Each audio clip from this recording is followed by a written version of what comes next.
Wax program with Fibber McGee and Molly.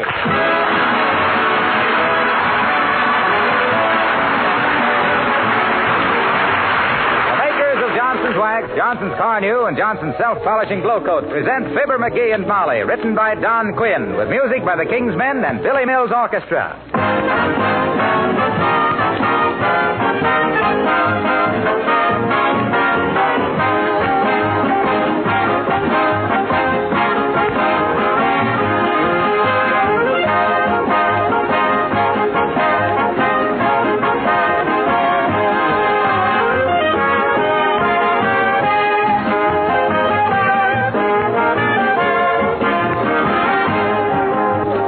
Walk into a store to make a purchase, whether it's Johnson's Wax or soap or shoes, does it occur to you that your dealer renders you a valuable service? And never so valuable as now, when wartime restrictions complicate his operations. He buys a little of this, a little more of that, things he believes you're going to need, and he puts them on his shelf until you come to buy them. He has to have a convenient location, people to wait on you, and maybe delivery service. Now, if that's all he did, you still couldn't get along without him. But he does more. He exercises buying judgment on your behalf. Selects from among the goods offered those that he can recommend to you and stand back of. For your protection, Johnson's Wax, Johnson's Self-Polishing Glow Coat, and Johnson's Carnew are sold only through recognized dealers, never by independent door-to-door canvassers. Remember this, if a house-to-house canvasser ever offers you such a product under a Johnson name...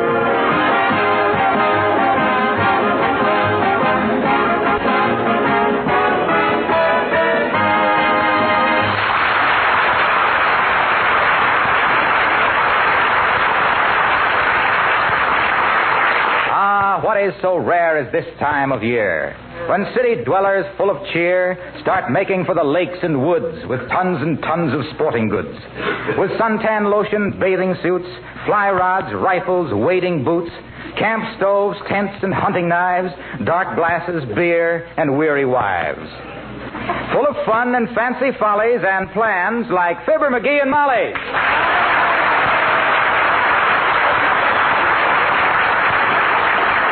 What I'd really like to do is go into the wildest part of the Rocky Mountains with nothing on me but a blanket and a hunting knife. That's really what I'd like to do. What's so funny? You. Huh? I can picture you prowling around the mountains with a blanket and a knife. What do you mean? Why, you can't even peel an apple without losing a few fingers. And why? Because I'm soft. I've been living too easy. A couple of weeks in the woods and I'd harden up like a boarding house mattress. Well, somehow a week or two of camping out doesn't have much appeal for me. Let's stay home, McGee, and play rummy and go to a few movies. No, sir, nothing doing. I want to get away from things. What things? Well, things. People, telephones, and mail, and newspapers. Well, where are we going? Have you decided? Oh, I think so. Of course, we can't take the train anyplace, and we haven't got a car, so I had to pick a place nearby. Lake Dugan. Lake Dugan? Yep. Why, that's right on the edge of town. Sure. Take all our stuff out there right on the streetcar. I can run in every morning and get the mail and the newspapers and see if there was any phone calls. Swell swimming there, too. Yeah, if you can find a place between the rowboats. That's a fine place to get away from people. Huh? Why, you can't roast a marshmallow out there without burning a hole in somebody's bathing trunks. That reminds me, where's my Boy Scout hatchet? Well, you threw it away. I did? Sure, because it cut your wrist when you tried to open a can of tomatoes with it. Huh? Remember? I washed your wrist off with boric acid and your mouth out with soap. Where's my rifle? Well, it's practically all rusted to pieces. Rusted? How did it get rusted? Well, you said it was almost impossible to get cartridges for it now, so I had to have something to stir the washing with. Oh, my gosh. All my equipment is shot. Why, come in. How do you do, Mr. McGee? Hello, Mrs. McGee. Hi, sis. Hi. Well, how do you do, I'm sure. I just stopped in to tell you I'm going on my vacation for the next 2 weeks, and to wish you a very pleasant summer. Well, gee, sis, thanks. Thanks very much. Same to you. Yeah, we hope you have a nice time, too, dearie. Yeah, sure. Sure. It'll be nice to hear your voice again in the fall. Well, good day. Good day. Good day. Who's that? I don't know. I thought you knew. I never saw her before in my life. I was going to ask you. Why, this is terrible. I'm going to ask you. Yeah, you better find out. Wait a minute, dearie. What's your name? Mert. Oh, thank you.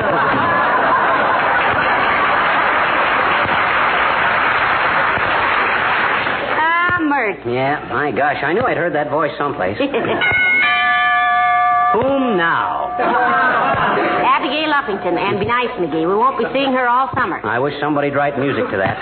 Those are the prettiest lyrics. She doesn't mean to be so uptown. She just got an inferiority complex. Inferiority complex, my clavicle. That's the excuse everybody gives for somebody being bad-mannered, high-hat, and generally disagreeable. Why, that old whippet never had a... Hush. She'll hear you. Come in. For goodness sakes, if it isn't Abigail Uppington. Oh, how do you do, my dear? And Mr. McGee. Hi, Effie. Fling the frame on a chair, and I'll tell you how we celebrated Father's Day in Sisters. And how did we, Mr. McGee? It was pop, pop, pop all day long. You get it, girls? Father, pop? It's kind of a subtle play on words. Ain't funny, McGee. Oh, yes. Personally, I thought it rather provocative of mirth.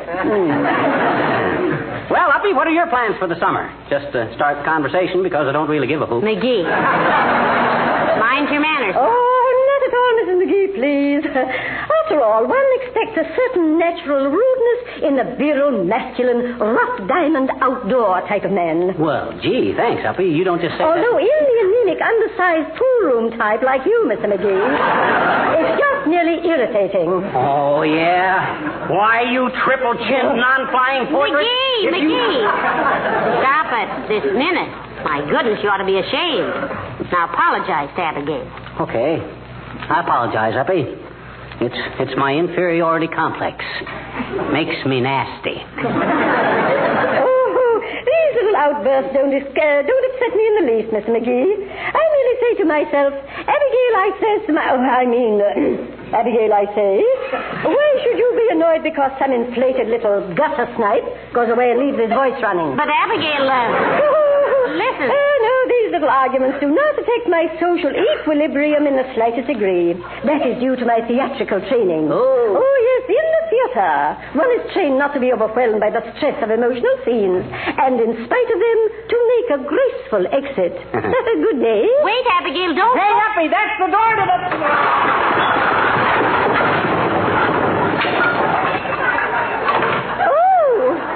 Wrong exit. Goodbye.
Sure, I know what I need for camping, Fred. I've been camping out ever since I was a kid.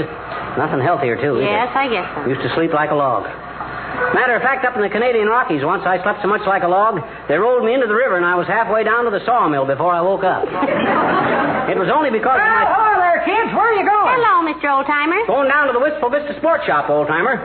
Starting our vacation tomorrow and need some camping equipment. Oh, that's great stuff, kids. Great stuff. Used to be quite an outdoor man myself. Used to own a ranch in Wyoming. That's what you says last week. What was your brand? 2 guitars, a fiddle, a banjo, and a jug. One of the fellers... No. Huh? Not band, brand. Yeah. Didn't you brand your cattle? Nope. Started to once, but I accidentally sat down onto a hot branding iron. I see. What happened to me shouldn't occur to a cow. Well, have you spent spent so much time on a ranch, Mr. Oldtimer. How come you're not bow-legged? Used to be awful bow-legged, daughter. Oh. I was so bow-legged I had a terrible time in church for a while. Took me 3 pews to kneel down. How'd you ever get your gams ironed out? I took a trip to New York. Got caught in the subway rush. Come out knock-kneed. Well, I always knew you were a Westerner, Mr. Oldtimer. You know, you've got that squinty look around the eyes that comes from gazing across the sunlit desert or trying to find the pork in a can of pork and beans.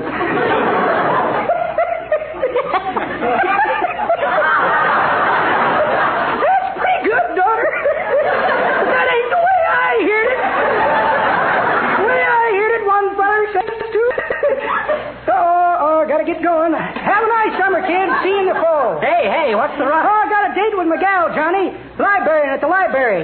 She reads to me every afternoon. We're on Black Beauty now, and I'm pretty worried how it comes out. Things the way they are now, I'm scared Black Beauty's going to wind up on a blue plate.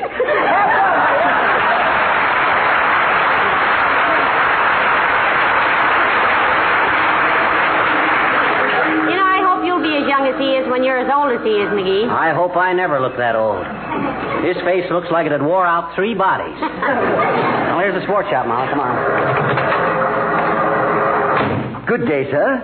What can I do for you? We're having special today on moose calls. Genuine Brazilian birch bark. They come in 3 tones, plaintive, urgent, and imperative. No thanks, bud. I don't want one. But, sir, why, on our last order, we asked for 6 gross. And do you know how many we got? Half a dozen, of which this is the last one. There won't be any more, you know, for the duration. Oh, how terrible. Gee, maybe I better take one. No. We don't want it, McGee. We need a moose call like you need a hole in the head. In his case, that might be exactly Pipe down, bud. If my wife says I don't need a moose call, by George, I don't need a moose call, see? But I would like to try it once. I never blew a moose call. Certainly, sir. Go right ahead. Well, that didn't seem to arouse any particular... Oh, look, McGee, here comes Mr. Wilcox. Why, this is a wonderful little gadget, Molly. One honk, and in comes Wilcox. Yeah, but he's not a moose. Well, he's an elk, ain't he? That's awful close. Hi, Junior. Hello, Fibber. Hello, Molly. Hello, Mr. Wilcox.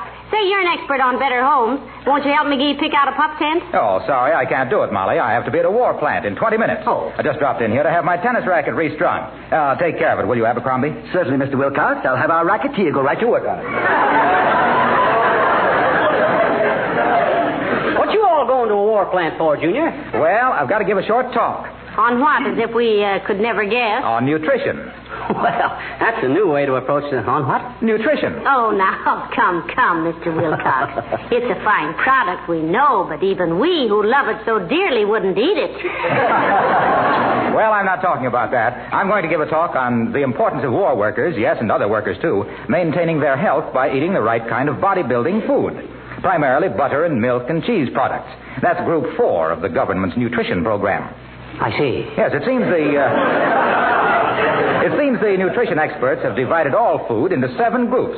And to keep in fighting trim, we must have at least one food out of each group every day. Milk is one of the most necessary items in the whole list. So what if I don't like milk? My gosh, if I get plenty of meat and potatoes... You see, the milk and cheese group of the nutrition plan contains some of the most vital elements to human health. Milk furnishes about 3/4 of the calcium we need every day to build our bone structure properly. Milk and cheese are full of vitamin A, and without vitamin A, our eyesight is impaired. All grocery stores have lists of the 7 basic food groups posted up, and it's easy to refer to them when you do your shopping. Well, I think I'll close my little talk by saying, vitamins for victory. There's a great day coming, so drink your gray day today. Oh. You like that? Oh. No, I don't. You don't? No. Well, then it must be good. I'll use it. See you later, folks. Goodbye, Mr. Wilcox. Hostile Wistful Vista, Junior. Is there anything in particular I could show you now, sir? Not right away, Bud. I want to kind of look around first. Yeah, we're mostly interested in camping equipment. You want the pip tent? Pup tent. Well, give me the pip. Every time. Oh, look, McGee, here comes Dr. Gamble. Hello, Doctor. Hello, Mrs. McGee. Hello, McGee. Hi, Doc. Buying something, or did you just come in to get out of the fresh air? Start my vacation tomorrow, Doc. Going to go camping. Oh, that's great. Yeah. I can hardly wait to treat you for sunstroke, poison oak, chiggers, water in the ear, spider bites, and fish hooks in the gluteus maximus. You know, I'm going to make him be more careful this year, Doctor. Oh, it's no use, my dear. He's the kind who needs a lifeguard when he washes his hair. I think there ought to be a law against vacations. Here we build a man up and keep him in shape to do his daily work for 50 weeks out of the year, and what happens? He takes a vacation. He sleeps outdoors on a damp cot. Exercises like a commando when his greatest effort for the past year has been tearing the band off a cigar. Swallows gallons of muddy lake water. Tush. You're just an old sourpuss, Doc. You think everybody ought to go through life chewing on a thermometer and walking on their hands so they won't get their feet wet? Well, the doctor just doesn't like to see people make fools of themselves, dearie. You're quite right, Mrs. McGee. But it's like trying to keep an apple seed from making an apple of itself. Well, I hope you folks enjoy yourselves this summer. Take a good rest, my boy. Thanks, Doc. And my boy, don't be like most men on a vacation. Huh? Remember, this little woman is your wife. Not a red cap, a washing machine, or a nursemaid. Let her have some fun, too. I'm glad you're getting out of town for a while, McGee. You think it'll do him good, Doctor? I doubt it, but it'll give me a new lease on life. Goodbye now.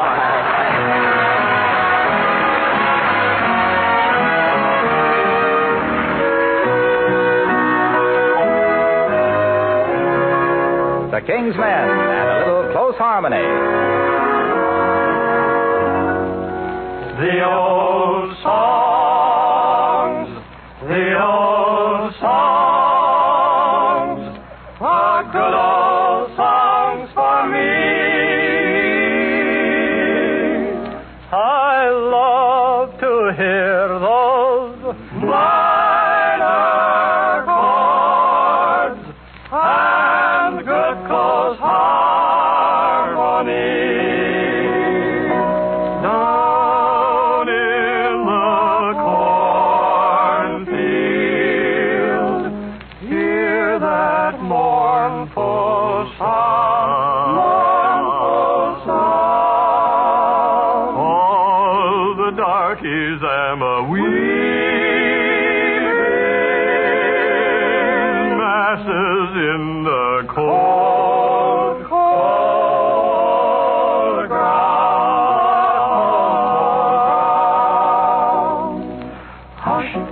Don't make a noise while the old man's sleeping. Run in the barn, get out the boys, and we'll have a little banjo meeting down in the cornfield. Hear that mournful sound. All the darkies am a weeping.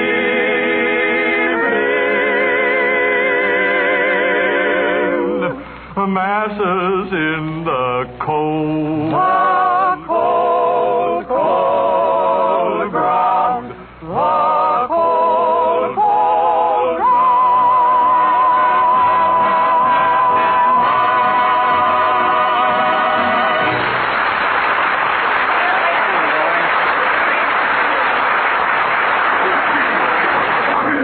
Now, this is a very humane rabbit trap, Mr. McGee. Mm-hmm. Here's how it works. We put a piece of lettuce on the trigger here, cock the spring, then Mr. Rabbit comes along. See? He snips the lettuce, takes a bite, and that blank cartridge explodes. Ingenious, isn't it? Yeah, but that would scare the rabbit away. Of course. That's why this is the most humane trap made. Well, I think that's ridiculous, and furthermore, I don't know... Hello there, McGee. Hello, Mrs. McGee. Why, Mr. Coast Guardsman Latrivia, how nice. Hi, Latriv. You still on leave? My leave is up tomorrow, McGee. Oh. Want to stop coasting and start guarding again, eh? Yes. As I was saying to one of our petty officers last week. Now, that isn't a very nice way to talk about your officers, Mr. Latrivia. I said nothing derogatory, Mrs. McGee. In the Navy, an officer's rank... If an officer's rank, you should keep quiet about it. Sure. Nobody's perfect, Mr. Latrivia. Remember that. Mrs. McGee, please. I merely made the statement that a superior officer... You've got an inferiority complex, Latrivia. They just seem to be acting superior because you got no gold braids, see? I didn't say they acted superior. They're superior officers because the higher the rank... They hire the rank what? Go on and say it, Latrivia. But remember, enemy ears are all about us. No disloyalty. Don't accuse me of disloyalty, McGee. I was only trying to tell you that an ordinary seaman... Don't you dare call our sailor boys ordinary seamen, Mr. Latrivia. sailors are the best seamen there are. Yeah. Just because you think your officers are petty and act superior, Latrivia, don't you think... I don't think anything. I mean, I didn't think what I was saying. You twisted everything I've said. Now, let's start at the beginning. Okay. I said that one of our petty officers... Now, Latrivia, I warn you. If you persist in that attitude, I'll be forced to report you. Yes. And you'll be thrown in the grog for 90 days, and how do you like that? It isn't a grog, it's a brig. Grog is an old Navy term meaning rum. Yeah, well, what's so rum about a term in one of our grogs? I tell you, it isn't a grig, a grog. A drink is a drink. No, that's grog. In a Navy grib, a brig, a dog, a grog. Say, have you been drinking, Mr. Latrivia? I don't drink, and you both know it. But before I go, I'd like to straighten you out. Don't you threaten my wife, you big bully. You'll have to straighten me out before you lay a finger on her. Yes, for shame. A man in the United States uniform threatening women with violence. Mr. Latrivia, I was never Please. Just listen to me for a moment. Okay, Latrivia, but make it snappy before I call the FBI. Now, look. You got me all wrong. I didn't mean to say it. My observations from you. My officers are the finest. Say, what is this? Dear. Have you been pulling my leg? Yeah, and I don't mind telling you, Latrivia, you got the stretchingest leg we ever pulled. Don't be angry, Mr. Latrivia. But it was just like old times, and we just couldn't resist it. Angry? Oh, I'm so relieved I could kiss you. I think I will. Hey. Oh, thank you. Now, McGee. Oh, no, you don't. You get away from me. I ain't going to... Oh, don't be silly. I just wanted to shake hands. Oh, that. That's it. Wish you a nice vacation, both of you. Thanks. Good luck. And I hope when we meet again, the box score will be no Hitlers, no ruins, no terrors. Oh, I hope so, too, Latrivia. Happy landings, boy. Goodbye now.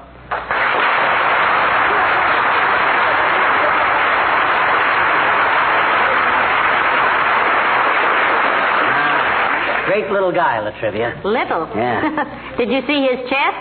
I was scared to death he'd take a deep breath and push us right through a showcase. Yeah, he's a pretty husky little... Oh, you got that sleeping bag I asked for, Bud? Yes, sir. A genuine snug bug sleeping bag. Uh-huh. We have 2 of these, though the other one is damaged, which makes this one the last one we have in stock. For the duration. Yes. Hey, that's pretty good. A sleeping bag. Just crawl in and dip it up, eh, Bud? That's all. Waterproof, sun-fast, and guaranteed as long as it lasts. Now, listen, McGee, I don't think you want to... Oh, hello there, Mr. Wimple. Hello, Mrs. McGee. Hello, Mr. McGee. Hi, Wimp, old man. You like this sleeping bag? I'm thinking about buying it for a little camping trip Molly and me are going on. Oh, I don't care much for them, Mr. McGee. Let sleeping bags lie is my motto. Mr. Wimple.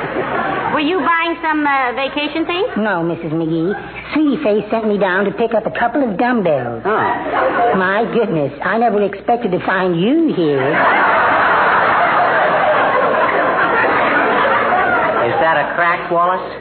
Well, of course not, Mr. McGee. I never make cracks. Oh. I learned my lesson last week when I flew off the handle with Sweetie Face. Oh. You did what, Mr. Wimple? I flew off the handle. You finally did it. Yes, I was out in the kitchen frying some eggs, and Sweetie Face came in. Yeah? She grabbed the frying pan, but I hung on to it, so she started whirling me around her head. Oh. Finally, I flew off the handle and crashed into the china cabinet. I bet she was sorry she did that. No, that made her more angry than ever. She said, aha, in your cups again, and sloughed me with a refrigerator. Very violent woman, I'd say. Yes. You going to buy this sleeping bag, Mr. McGee? Well, I don't know, Wimp.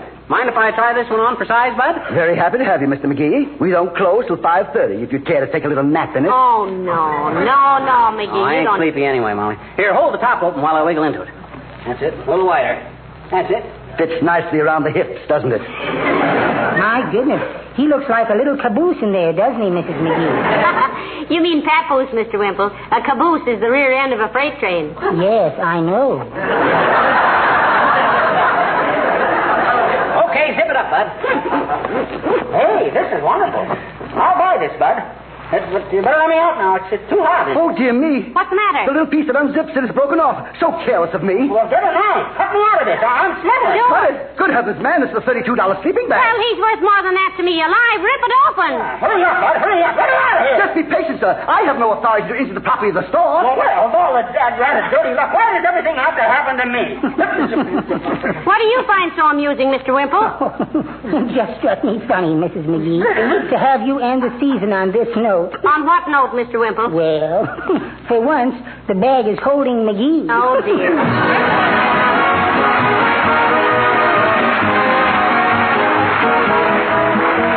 There's one thing we all have in common right now. We're very busy. There are so many demands on our time, both on the job and at home, that we're tempted to let certain things slide, just not get them done.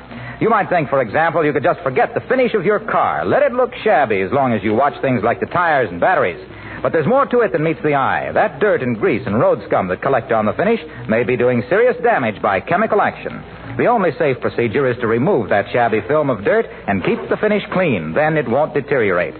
You can keep it clean so easily with Johnson's Car New, the easy-to-use polish that both cleans and polishes with one application, 2 jobs at once. Car New is a liquid. It dries to a powder, which is easily wiped off. You'll gladly do a Car New job yourself, and you'll be surprised what it will do for your self-respect and for your driving pleasure. Remember the name Johnson's Car New, spelled C-A-R-N-U.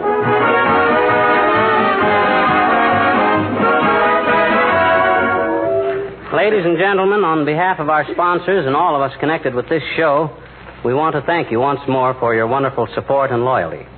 This last season, as you know, the makers of Johnson's Wax dedicated every 4th program to the presentation of some government message, some phase of the war effort which we thought we might make a little clearer to you in our own peculiar way. We want to thank Mr. Elmer Davis, his Office of War Information, for the highly efficient cooperation we've had in getting our facts straight and eliminating conflict with other programs. Yes, and keep tuning in this summer at this same hour. Because, you know, Johnson's Wax is again presenting MGM's outstanding teller of amazing tales, John Nesbitt, in his dramatic passing parade.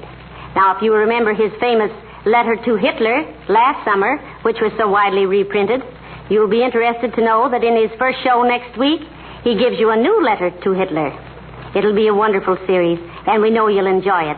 So until McGee and I see you nice people again. Good night. Good night, all.